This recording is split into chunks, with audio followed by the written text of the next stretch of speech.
Wan Hui. Om Iya, Onnya, iya. Wan Hui. Om, izin bertanya Om. Iya, iya, Pak Dwi. Om, ini saya baca di kapasitas kecil dan mendengar kan itu ada menjelaskan tentang alam sugatik dan dugatik ya. Ini yang ingin saya tanyakan, apakah pengertian alam itu di sini adalah suatu alam kayak kehidupan kita di mana terjadi proses fenomena dan faktor-faktor beta dan kesadaran kita berproses, yaitu satu alam kehidupan, atau di sini dianggap sebagai suatu kondisi mental, misalnya kayak cerita tentang Zen di mana Jendra dan dengan biksuni surga itu ada enggak.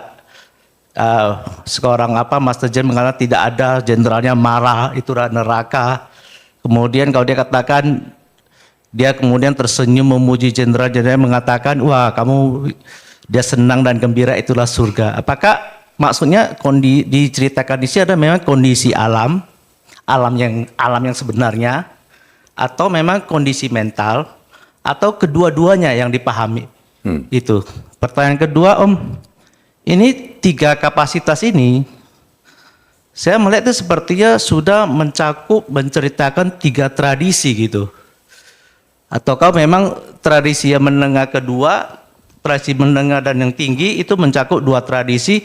Tradisi yang kecil itu mungkin lebih mencakup kita ke umat rumah tangga. Sehingga di sini dikatakan seperti membaca 3 tradisi seperti nggak ada tradisi lagi di dalam seperti itu. Betul. Seperti itu Om. Kira-kira paham. Demikian Om, terima kasih. Kamu masih ingat waktu saya tanya tentang Medan? Medan itu alam seperti apa ya? Medan itu alam yang kalau mau cerita baiknya enak, makanan jeleknya banyak begal gitu. Nah, ini alam rendah, alam tinggi itu seperti Medan. Caramu memahami Medan itu nanti akan sama caramu memahami alam-alam ini. Makanya namanya apa? Alam kan ya? Alam itu apa? Yang dialami. Right? Dan alam itu apa? Bentuknya pengalaman. Based on that word, alam. Jadi pengalaman, apakah bisa dipisahkan dengan yang Wan Hui sebut alam sebenarnya? Nggak ada. Karena alam sebenarnya adalah pengalaman tentang alam itu. Ini gini kan. Ini apa Wan Hui? Pulpen. Pen, right? Ini seandainya, wah saya senang lihat anjing kesayangan Su, tiba pakai pakaian itu gaya apa itu ya? It's nice. Misalnya anjing itu lihat pen ini, sekarang masuk di sini. Apakah dia tahu ini pen? Anjingnya lihat atau tidak? Lihat. Lihat. Taunya apa dia? Benda. Sesuatu. Sesuatu atau tulang atau apa ya, atau apa ya gitu ya. Tapi kalau anjing suhu pasti lebih pintar dari itu dan apa. Cuman misalnya ini ditahu benda atau tulang gitu. Kita tahu ini pen, anjingnya nganggap ini tulang. Yang mana yang benar? Dua-dua benar. Dua-duanya benar. Bukan nggak ada yang benar, Su. Dua-duanya benar. Dari sudut kita lihat ini pen. Dari sudut anjing, lihat ini tulang.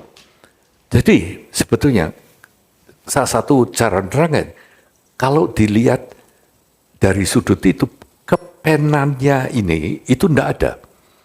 Yang ada, yang bisa kamu lihat, yang bisa kamu perabat, dan sudah kamu pelajari, makanya kita sebut ini pen, right? Si anjing lihat ini sesuatu yang panjang, gini lalu si bukan anjingnya lah namanya, kok si anjing gitu, apa? Hah? Joy, what a beautiful name. Joy lihat ini, Joy nganggap ini tulang, right? Terus Johnny lihat ini kira-kira apa ya? bunga ini. Nggak tahu kita ya. Tapi Joni akan lihat. Dia bisa lihat. Terus misalnya Joni juga bisa suka atau nggak suka makanan-makanan tertentu. Cuma sayangnya Joni ini terpaksa VG kan. Ya. Maaf. Tapi terus kamu harus ngikuti saya, Wanwi. Kamu yang tanya ini. Dia baru nggak. Kecuali anjingnya makan di luar wihara boleh suhu. Enggak, yang suhu nggak tahu. Anjing itu sering dimakani tetangganya, makanya sering keluar kadang-kadang. Apa karena no. Jadi lihat ini tulang, lihat ini apapun, makannya seperti itu, gitu. Dengan makan seperti itu, dengan ini menganggap ini tulang, dengan segala itulah alam anjing.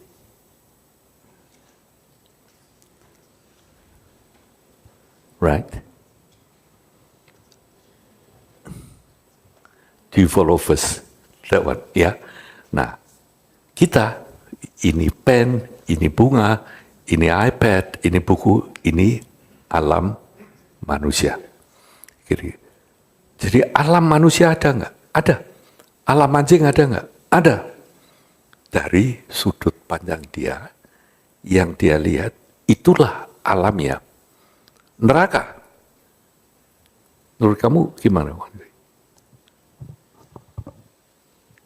Maksudnya neraka ada? Oh, ada atau nggak ada gitu? Ada.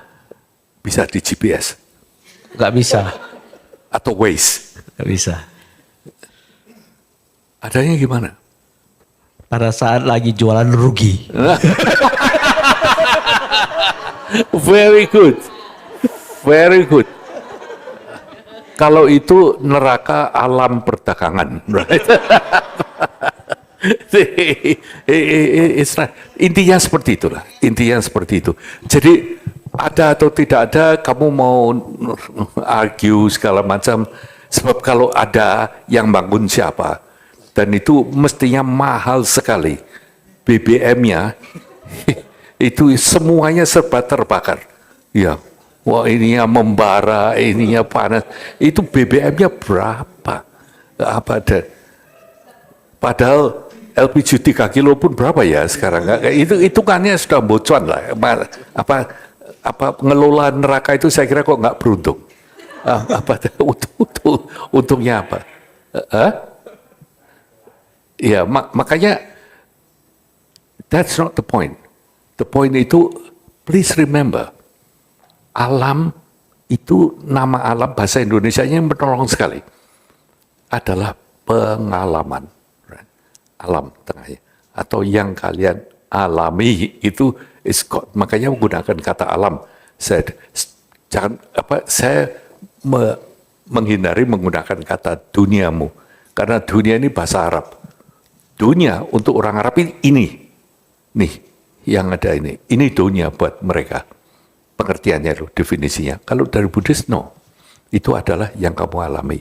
Nah, makanya pertanyaan Bu Anwi tadi, yang pertama ya, itu bahwa yang mana gitu, apa dua-duanya? Yes.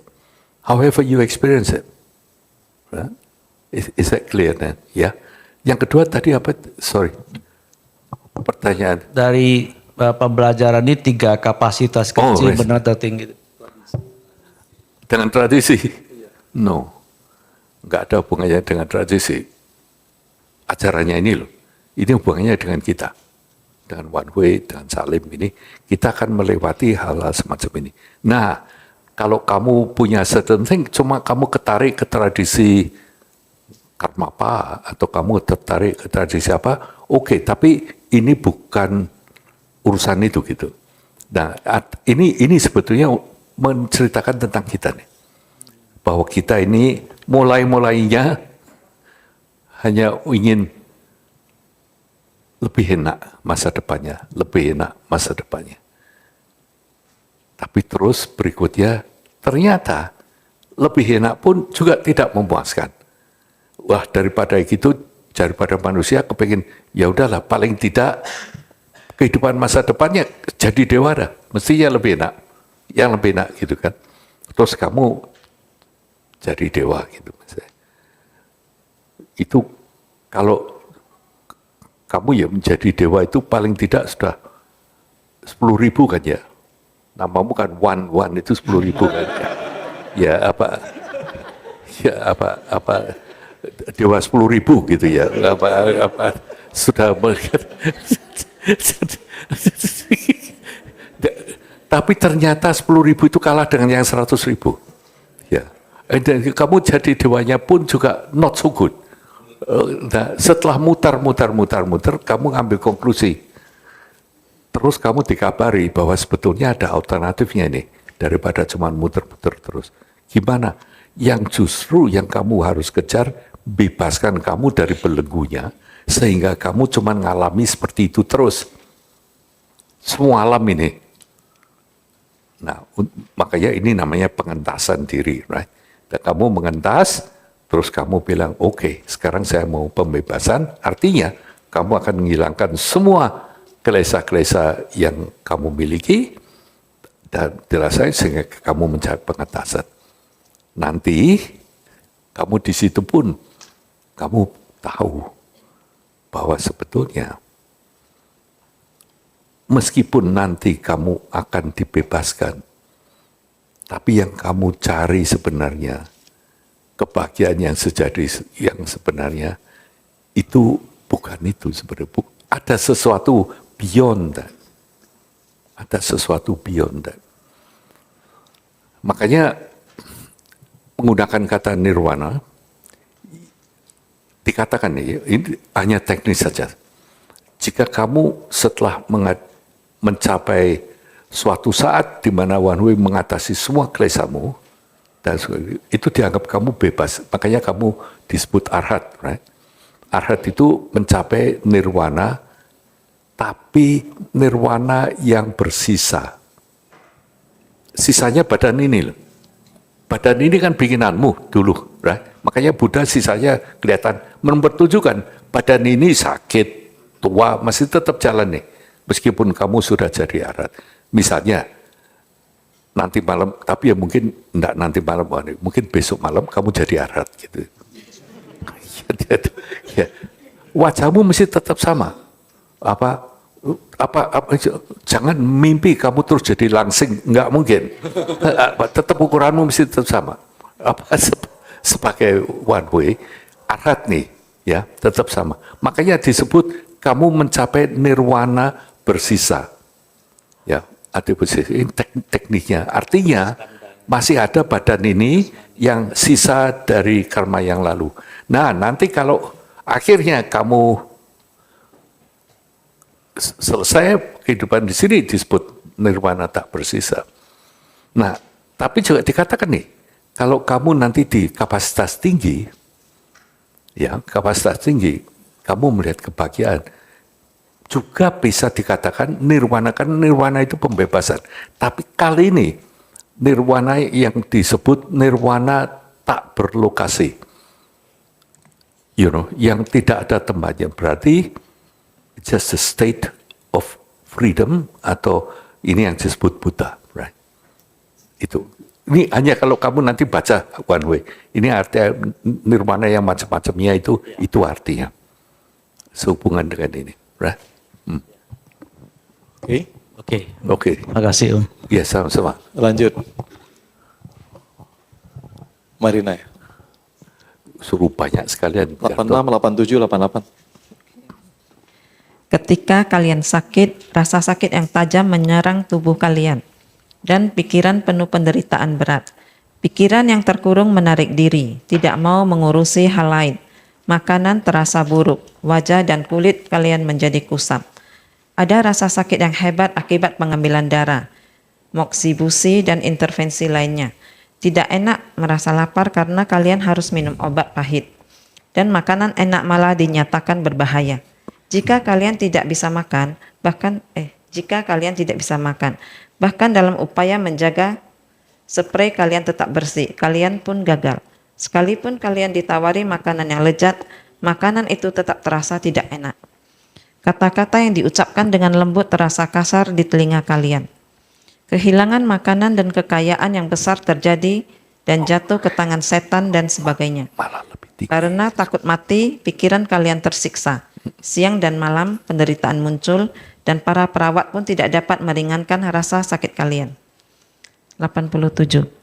Saat ajal datang, kalian mungkin dikelilingi teman, tapi kalian akan pergi sendirian seperti rambut jatuh yang dicabut dari mentega. Saat itu, kalian tidak bisa menahan hidup lagi. Ada yang menangis karena ingin mempertahankan harta. Ada yang mati sambil meraung, menderita tanpa teman.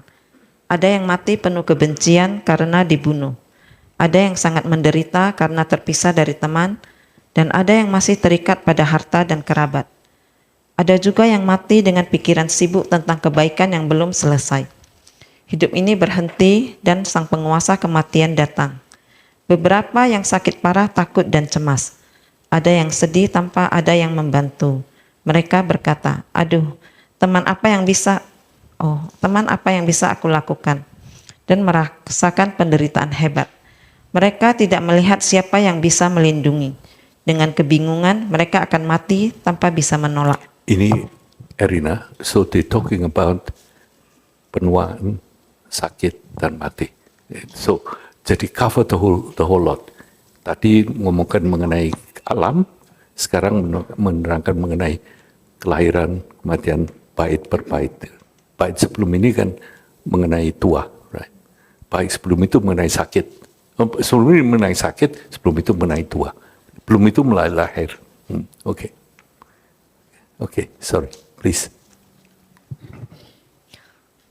88. Beginilah 4 aliran kehidupan, lahir, tua, sakit, dan mati adalah kesalahan dari siklus hidup. Pikirkan ini terus-menerus. Bebaskan dirimu dari aliran penderitaan. Hilangkan kesalahan dan capai kebajikan. Menghadapi hal yang tidak menyenangkan adalah penderitaan yang kebanyakan terjadi berlawanan dengan kehendak kalian. Yang tua tergantung pada orang lain, yang sakit dan lelah. Orang lain memanfaatkan kalian dan bisa sangat lama tanpa bantuan dari siapapun. Kalian butuh selimut untuk kaki dan tangan yang tua. Kalian mungkin saja disodori obat pendingin, wol, atau besi. Karena lamanya masa penyembuhan, tumbuh luka di tubuh yang mudah membusuk, lelah dan menjadi lemah. Tersiksa oleh panas dan haus, seiring usia, kalian menghadapi banyak kesulitan. Beberapa orang tua karena panas dan dinginnya kehausan di dalam dirinya meminta makan dan uang orang lain. Ada yang berperang untuk memenuhi keinginan. Ada yang melawan hukum, mencuri harta orang lain. Secara bodoh dan tidak berhenti berbuat salah. Ada yang jadi pemburu. Ada yang karena berdagang harus lama berpergian. Kelelahan, bak pencuri mengumpul dan ada banyak penderitaan dan sakit. Ini adalah penderitaan yang sangat besar bagi orang miskin. Meski punya harta, pencuri akan mengambilnya dan musuh akan merampok dan menghancurkan dengan api dan air. Saat berjaga-jaga di malam hari, kalian tidak bisa tidur. Kalian merasakan panas dan dingin demi kepemilikan harta.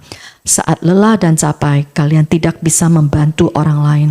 Terlalu banyak aktivitas membuat tulangmu patah. Karena banyak gangguan dalam hidup ini, dengan berbuat yang tidak terampil, kalian jatuh ke kelahiran yang lebih rendah. Lanjut. Rasa kesombongan, dihina atau takut saat bertemu musuh, merusak negara dan membunuh, dipenjara, terluka seperti kehilangan mata, penjarahan dan lain-lain, itu semua penderitaan yang menyiksa tubuh dan pikiran karena kebencian. Saat teman baik dan yang tercinta meninggal, kalian merubah ingatan tentang kesalahan mereka seperti kebaikan. Karena kalian harus mengingat kesalahan itu sebagai hal yang baik, kalian mengingatnya begitu. Kemudian kalian terjebak karena kasih sayang yang kalian paksakan karena keterikatan kalian. Penuh penderitaan dan pikiran kalian terganggu. Itu penderitaan karena mengucapkan kata-kata manis. karena keterikatan pada 5 unsur kelompok diri yang masih memiliki kebutuhan. Kalian membuat banyak kesalahan dan ketidakterampilan yang menyebabkan penderitaan selanjutnya. Ini disebut penderitaan akibat karma yang dipengaruhi pengondisian. Penderitaan muncul karena kebahagiaan tidak akan kekal. Misalnya jatuh sakit padahal sehat, atau akhirnya miskin meskipun dulunya kaya. Ketika orang yang di ketinggian kehilangan kelebihan mereka, kebahagiaan sementara berubah jadi penderitaan. Badan dan indera selalu berkebutuhan, sehingga mengalami penderitaan. Penyakit datang tiba-tiba, musuh muncul di depanmu, dan kalian terpisah dari teman-teman. Satu demi satu penderitaan menyerang kalian lewat banyak kondisi yang saling berlawanan, seperti kekayaan yang berkurang dan lain-lain. Penderitaan para dewa dan asura adalah perkelahian dan peperangan, perpisahan, kehancuran, mabuk, syarat keinginan, kurangnya waktu untuk kebajikan, sakit karena terlahir kembali ke alam yang lebih rendah, dan sebagainya. Penderitaan yang berat ini bisa kalian lihat sendiri dengan apa yang kalian tahu.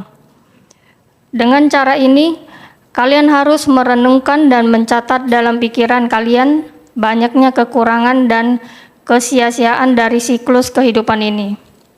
Memikirkan tentang segala penderitaan yang terjadi saat berputar-putar dalam siklus kehidupan ini sangat tidak tertahankan. Setelah berulang kali memikirkan kepastian tentang hal ini, semua penderitaan yang terbentuk oleh siklus kehidupan, juga pahamilah benar-benar betapa tercengkramnya hidup ini hanya oleh 8 urusan duniawi: kerugian laba dan keuntungan laba, penderitaan, duka, dan kesenangan suka, celaan, ninda, dan pujian prasamsa, kehinaan ayasa, dan ketenaran yasa. Tidak ada yang di luar itu. Semadi perenungan tentang Kita kematian. mungkin lebih baik. Oh, terus sorry, please. Ya, semati perenungan. Ketidakkekalan dan karma akan memutar arahkan kecenderungan-kecenderungan ini, dan juga banyak aktivitas lain yang didorong oleh gangguan batin. Kalian mungkin bertanya, apa yang harus dilakukan untuk mengatasi penderitaan yang sia-sia ini? Kalian harus menghapus semua usaha yang hanya mementingkan aktivitas demi hidup ini, karena tujuan penggunaan terbaik tubuh manusia adalah untuk mencapai pembebasan abadi. Oleh karenanya, orang yang beruntung harus berusaha melakukan perbuatan bajik. Ini sisanya nanti next session menurut programmu di sini. Ya kan? Berhenti kata 96 kan? Itu programmu. Sekarang kamu nyimpulkan coba.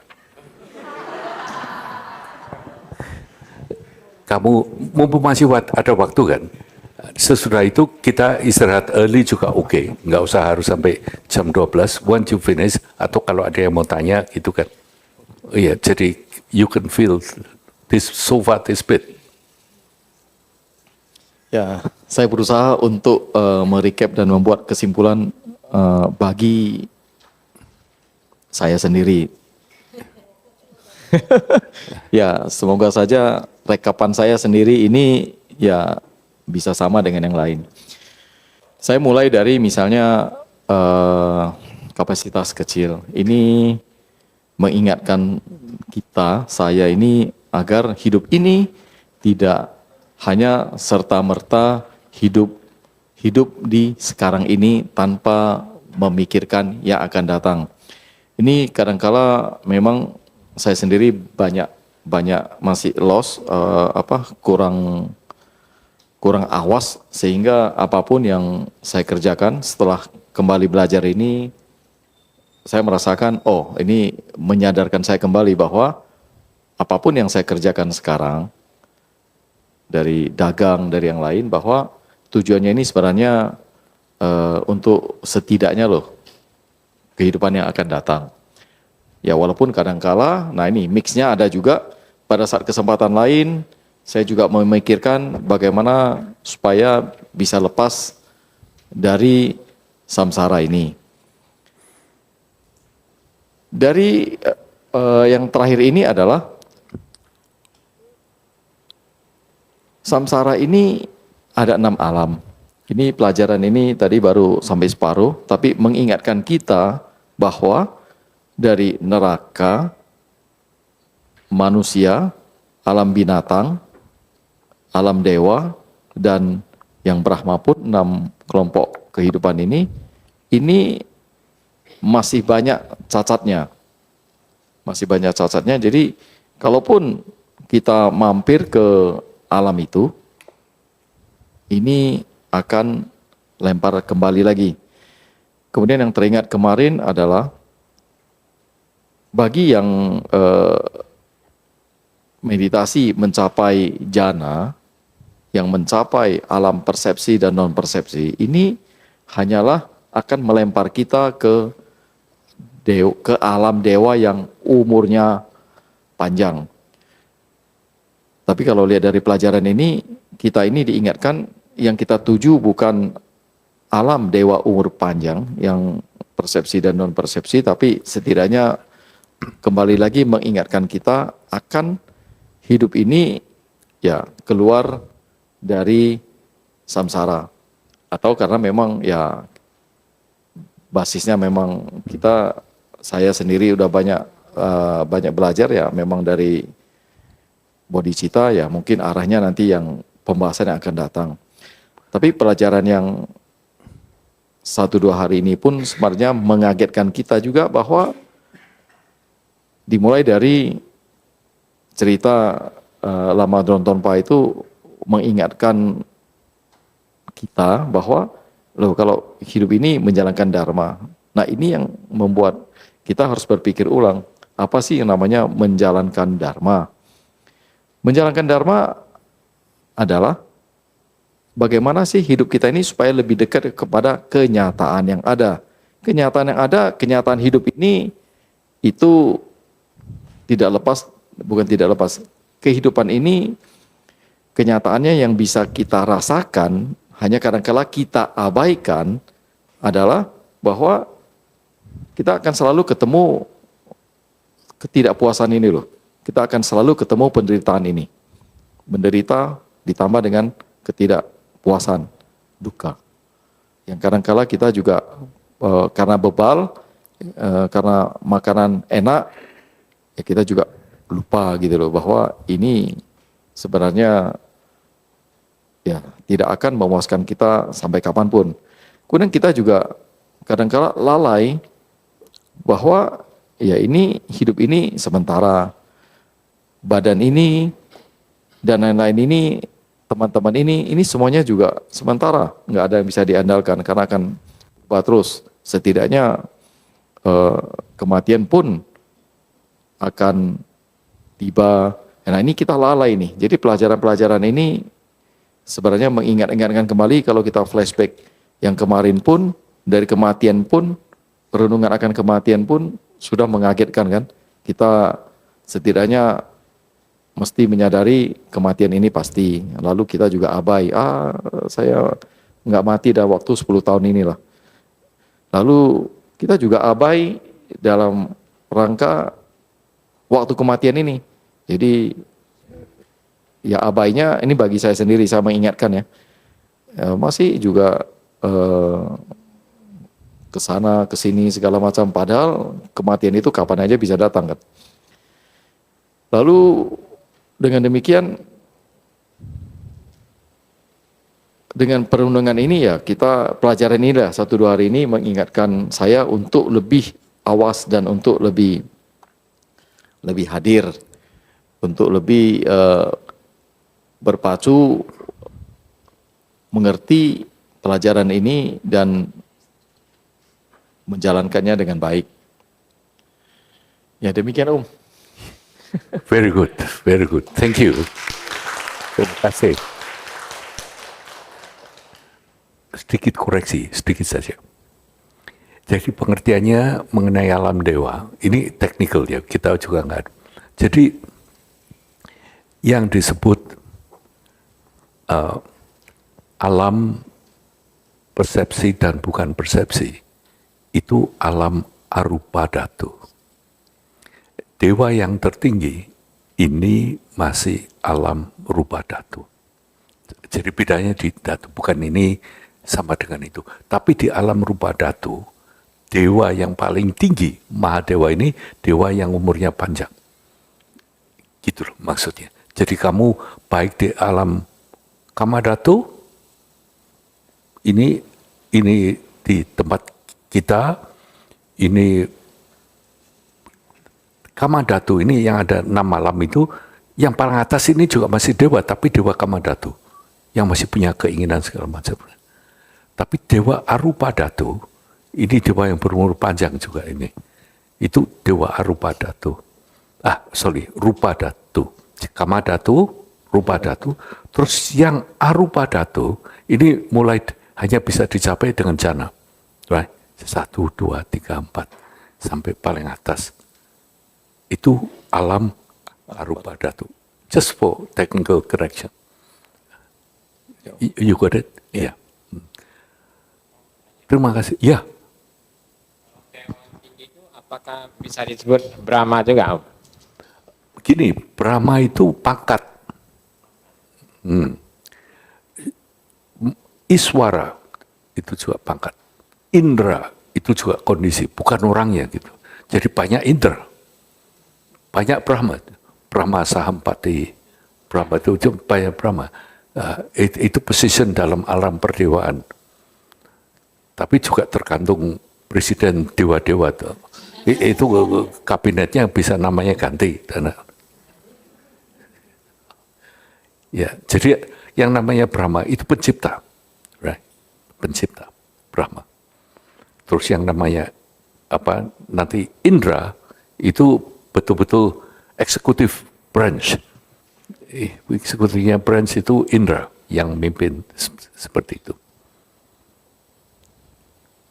Kalau Siwa itu bagian pengembang, dia the developernya Siwa. Ya.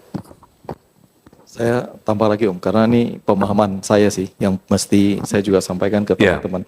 Ternyata dari bab yang baru kita pelajari mempunyai ikrar.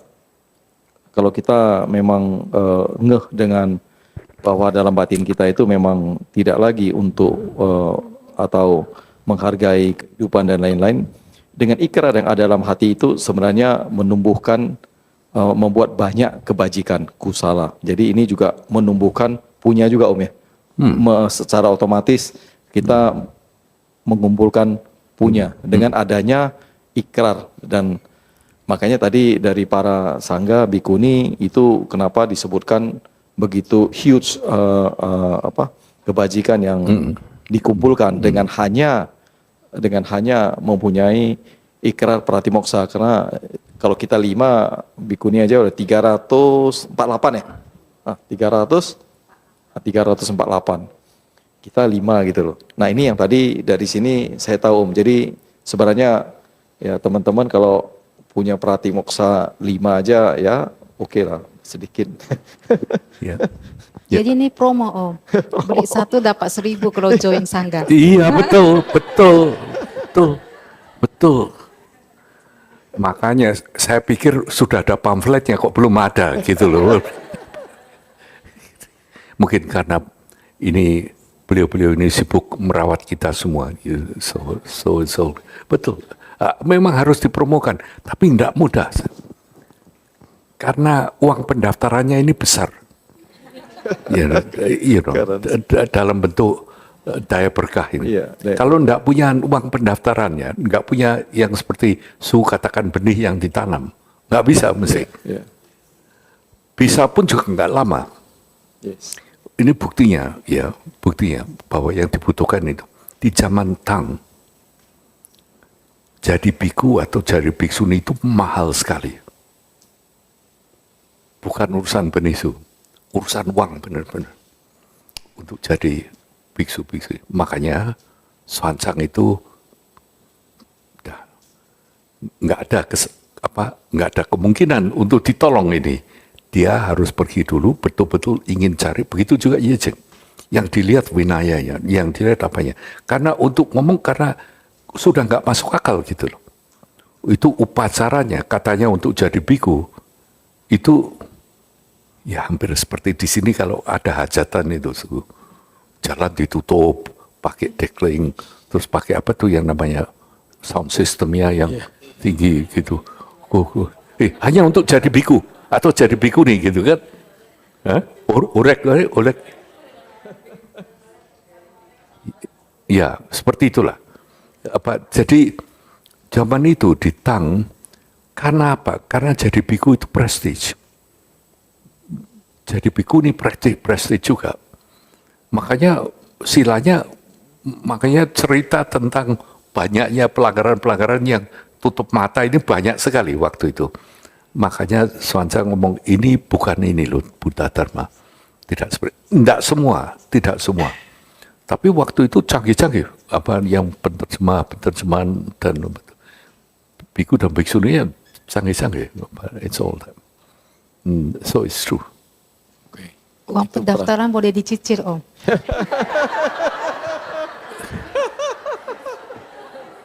Makanya Su kan tahu sendiri, kita ini berjuangnya juga betulan loh ini Su. Ini hanya cari uang cicilan pendaftaran kok ini. kita ini, ya kan?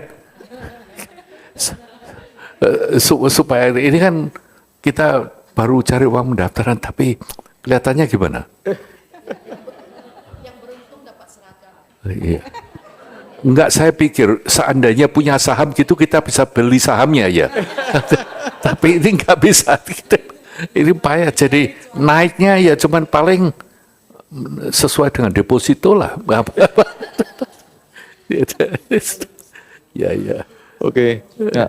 Oh, mau tanya lagi. Mengenai biku atau samanera, Om. Pada zaman kehidupan Buddha, apakah ada perumah tangga diberi kesempatan untuk menjalani kehidupan para biku, setelah itu kembali lagi? Dan apakah itu mendapatkan kebajikan yang besar juga? Gimana? Perumah tangga yang menjalani kehidupan biku sementara, pada zaman kehidupan Buddha apakah ada? Dan kemudian balik lagi. Jadi sementara aja. Kalau dulu mungkin permanen terus ya? Mungkin zaman Buddha. Ada semacam itu. Bahkan sebabnya itu kan macam-macam kan.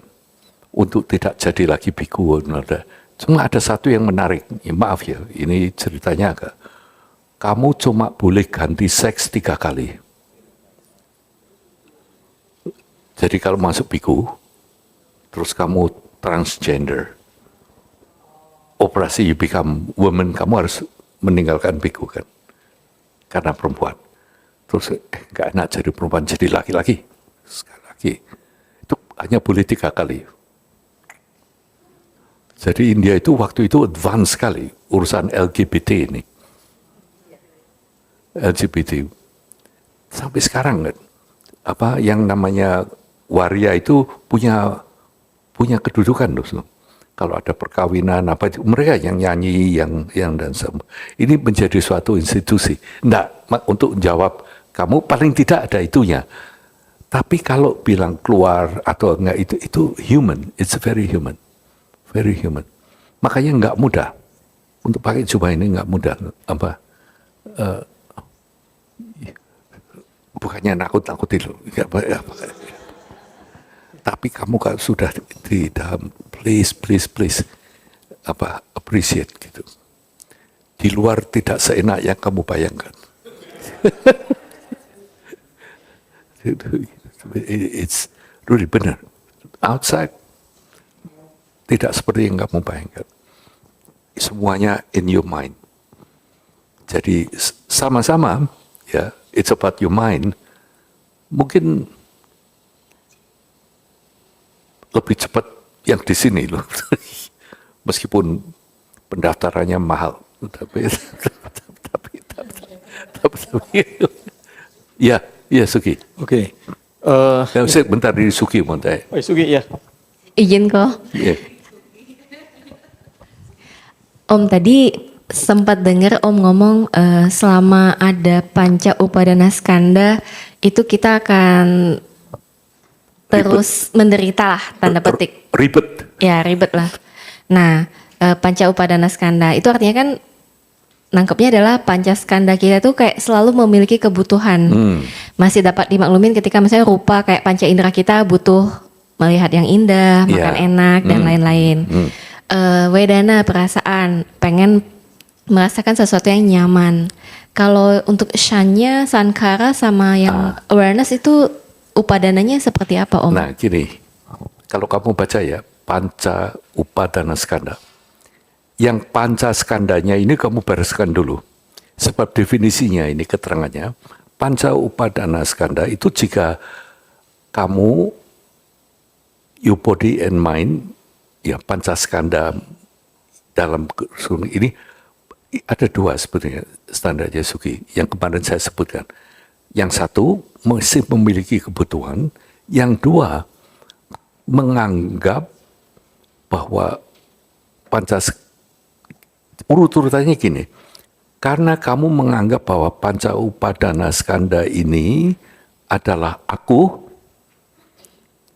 dan si aku ini punya kebutuhan, then it's got that.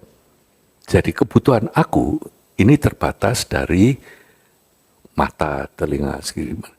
Sebetulnya panca upadana skanda ini, yang namanya panca skanda itu sebetulnya reklasifikasi dari apa yang kita alami. Ya, misalnya rupa, samya gitu ya. Samya ini juga kebiasaan kita untuk misalnya ya, itu yang kamu tanyakan kan ya. Samya itu kebiasaan kita untuk melihat-lihat ini kacamata, ini HP, ini dan sebagainya. Ini malah kebiasaan ini sangat-sangat dipengaruhi oleh yang namanya pengkondisian. You know. Pengkondisian itu anything. Your emotion, your kecenderungan segala macam. Ini yang sangat mempengaruhi. Jadi artinya panca upadana skanda ini, you grab those panca upadana skanda as I, sosok aku, yang masih merasa kebutuhan, memiliki kebutuhan. Makanya pervasive. Maka pervasive. Seperti itu. Bukannya each of the skanda itu bisa punya kebutuhan, no. Tapi nanti kalau sudah jadi aku, punya panca indera, satu-satu panca indera itu punya kebutuhan, yes. You get it? Ya. Yeah. Oke. Satu lagi Om, recap dari saya sendiri lagi. Jadi dengan tambahan lagi Om satu. Iya enggak apa-apa. Masih 10 menit. Jadi dari pelajaran ini dapat saya simpulkan juga bahwa tradisi misalnya yang ini menyambung dari pertanyaan Wan Hui sih tadi, bahwa jelas dari pelajaran ini kita tidak lagi mengkotak-kotakkan ini Theravada, ini Mahayana ataupun Tantra. Karena lebih kepada diri kita sendiri, berbicara dengan diri kita sendiri, ini kapasitas apa yang telah kita jalani. Jadi dengan demikian dalam pelajaran ini tidak lagi terkotak-kotak ini Theravada, ini Mahayana ataupun ini Tantra. Dengan demikian Om dapat, ya ini flashback aja Om sih. Flashback berarti I Ching pun waktu datang ke Indonesia kan juga menulis toh bahwa pelajaran di sini para biku yang ikut pun dari winayanya yang Theravada, Mula Sarwati Wada. Beliau menggunakan kata Hinayana. Hinayana, pakai Hinayana Om ya, sama Mahayana. Ini berada dalam kelas yang sama, dan di kelas-kelas Muara Jambi ya berarti umat awam juga ikut belajar juga Om pada saat itu, termasuk para guru gitu kan, karena ada umat awamnya. Oh, oke. Nah, berarti ya seperti kelas sekarang ini ya, ada dari ini kan kecenderunganmu kan ya, kecenderunganmu. Cuman Pak, kita ini ada kecenderungan milih yang mungkin paling mudah untuk kita dan yang paling cepat. dan yang paling murah. Urut-urutannya kan gitu kan. Just to get that, ongkosnya. So you tend to choose it like that. Makanya lebih baik to choose it benar-benar gini. Ini bukan intellectual exercise. Kalau ini hanya word salad, itu kamu bilang ini tradisi ini seperti ini, tradisi ini. Nah, makanya itu juga tergantung marketingnya. Iya kan, itu juga belum tentu. Misalnya ada suatu organisasi cukup besar dulunya, yang dulunya ada di Jawa, yang dulunya ada. Sekarang mulai nggak ada, mulai carinya malah di Sumatera malah, atau di mana gitu. Why not? Organisasinya. Tapi bukan organisasinya itu mewakili tradisi Buddhis, belum tentu. Tapi ini beliau menggunakan dasar tradisi Buddhis tertentu untuk mendasari organisasi karena disebut organisasi Buddhis. Ya kan? Dalai Lama yang ngomong sendiri. Bukan karena kita bisa mengundang Dalai Lama lalu kita semua gelug. Atau dengan bisa mengundang Dalai Lama kita semua Mahayana. His Holiness mengatakan, dari kamu yang semua, yang kamu menganggap Mahayana, jangan hanya karena kamu pakai jubah merah seperti saya, kamu anggap kamu Mahayana. Belum tentu dia bilang gitu. Terus lebih brutal lagi. Jangan nganggap kamu pakai begini, kamu sebetulnya biku. Gitu. Sebab in your mind, it's more in your mind. Ini tertulis tuh. Amazing. Jadi dia ngata. Jadi untuk, nah, let's not go there. Saya mengomongkan apa definisi Buddhis and all that, ini terlalu panjang. Okay. Anyway, it's all. Selesai. Ya. Tapi ya ini tidak apa-apa kita berhenti meskipun belum jam 12. Yang saya pengen kepengen kita merasakan ya suhu ya. Ini paling tidak adanya ajaran semacam ini. Kita tidak perlu memikirkan bahwa Buddha Dharma itu pernah putus dari Indonesia. Ya, pernah keluar dari Indonesia. Jadi kita butuh Buddha Dharma dari import dari luar negeri sekarang. Dengan berbagai-bagai aliran sebagai gini. Itu oke. Itu oke. Asal kita tidak berpikir ini adalah kelanjutan ini Buddha Dharma Nusantara seperti ini gitu. Itu juga mungkin termasuk Buddha Dharma Nusantara di tahun 2025 ada banyak-banyak semacam itu. Tapi dari dulu seperti ini ada terus. Artinya bangsa Indonesia ini selalu memiliki spiritual dimension yang mereka kejar, right? Dengan mengembangkan hal-hal semacam ini. Oke, let's break. Ini nanti jam 1.30 Om kita kembali lagi untuk bahas lanjutan. Oke. 1.30, very good. Oh, lanjutkan kan? Dan nomor 97 kan? Sampai kapasitas yang besar. Iya, cuma tinggal sedikit, 97 sampai 106 kan? 108. Ya, diskon sedikit lah. 108. So it's not much. Not much. We do it. Oke. Nah, nanti kamu juga summarize lagi gitu kan, itu all that. It's good. You're doing well. Oke. Terima kasih.